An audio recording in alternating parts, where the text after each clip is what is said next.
My name is Salima Ikram.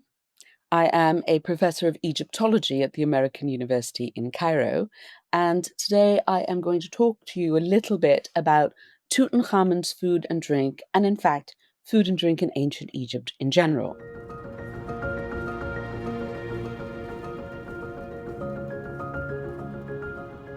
Now, as we all know, Tutankhamun is perhaps one of the world's most famous pharaohs. He is known primarily for having the only virtually intact tomb being discovered in the Valley of the Kings. And the tomb was stuffed full of all kinds of goodies. And most of the time, people think about the gold, the jewels, the statues, the furniture. But in fact, what's more interesting for some of us are the items of daily life that the tomb contained. And amongst those was food, because Tutankhamun was a growing boy. And as a growing boy, a teenage boy, he really did want to eat well, both in this life and the next, because in fact, food is one of life's chief pleasures. And his tomb contained a huge amount of food.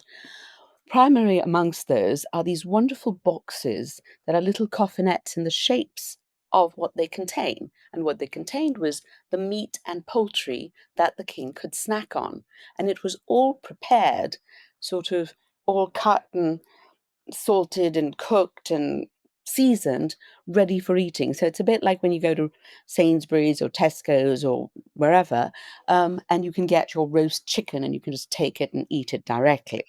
And Tutankhamun had these in these wonderful boxes, and the food was well prepared. It was wrapped up. It was mummified, and it was primarily beef.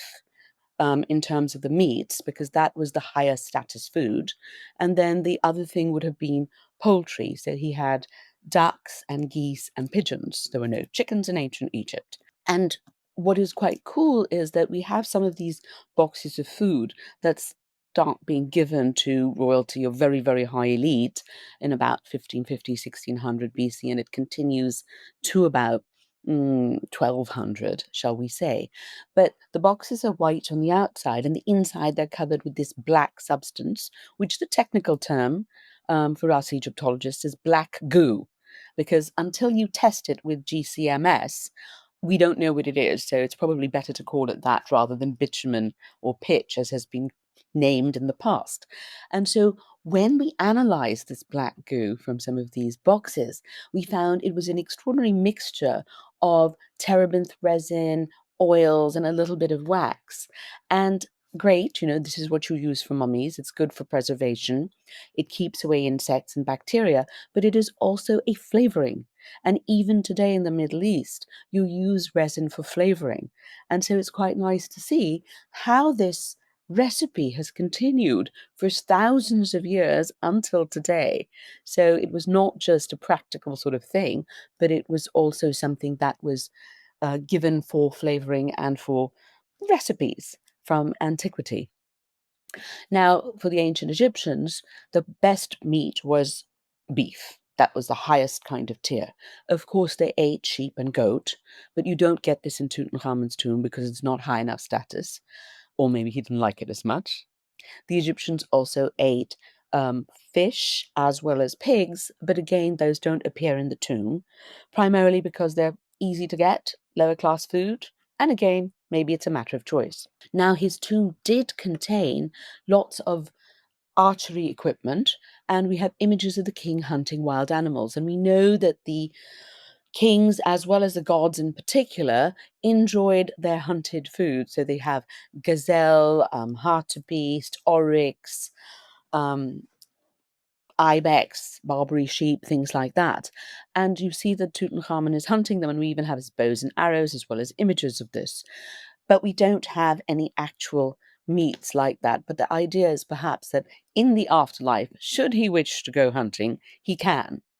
So by the time Tutankhamun's around, hunting is not really a food source for people. It's more of an elite sport. And that's why you don't see it as much in the food for other people, just in temples and in royal contexts for the most part.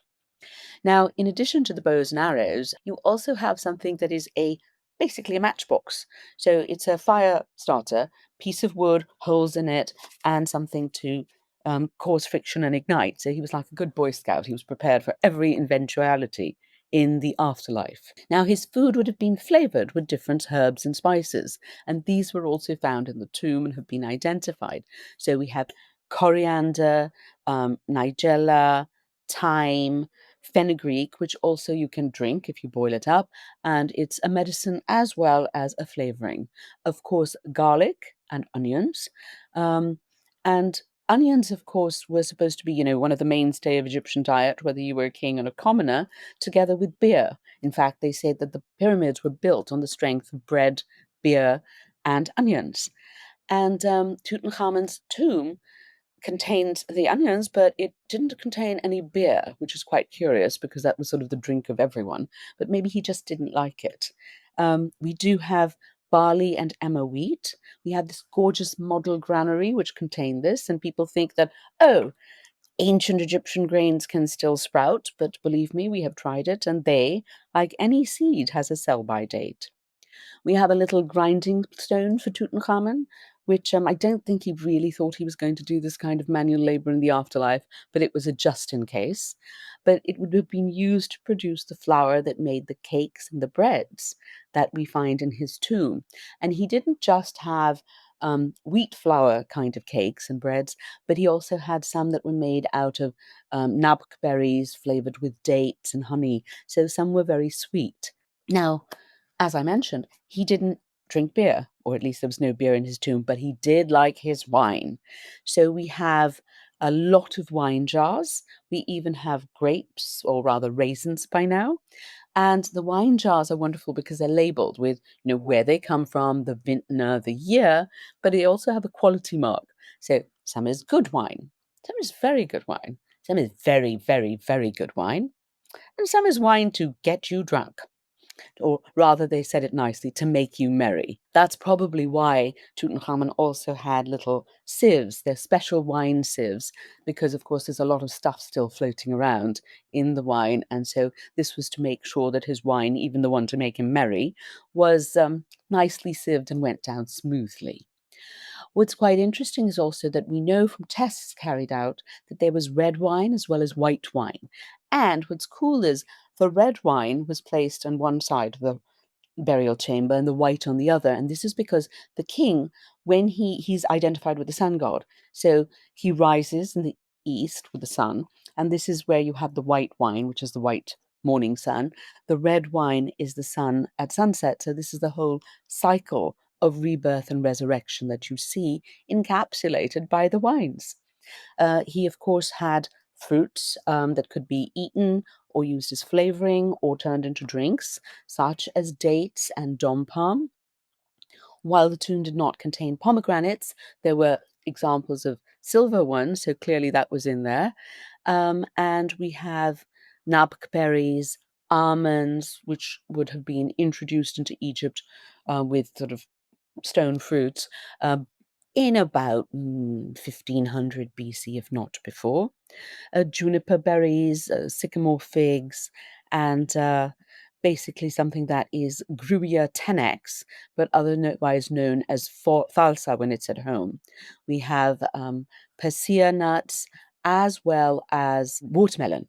And watermelon, we don't have the complete watermelons, obviously, but we do have the seeds, which are still eaten as snacks today and are a very popular thing. And it's quite interesting to see that his tomb contained those because they're not something you would necessarily equate with a royal burial. So other tombs have offering lists in their tomb, but Tutankhamun did not because he didn't need it, because he, in fact, had all of the actual objects, all the actual food in his tomb so that he could eat it in the afterlife. And what is wonderful for us is that this provides an insight not only into royal diet, but also to what was there in the environment, what might have been imported, and gives us a real insight into the flora, the fauna, as well as the eating habits of the ancient Egyptians.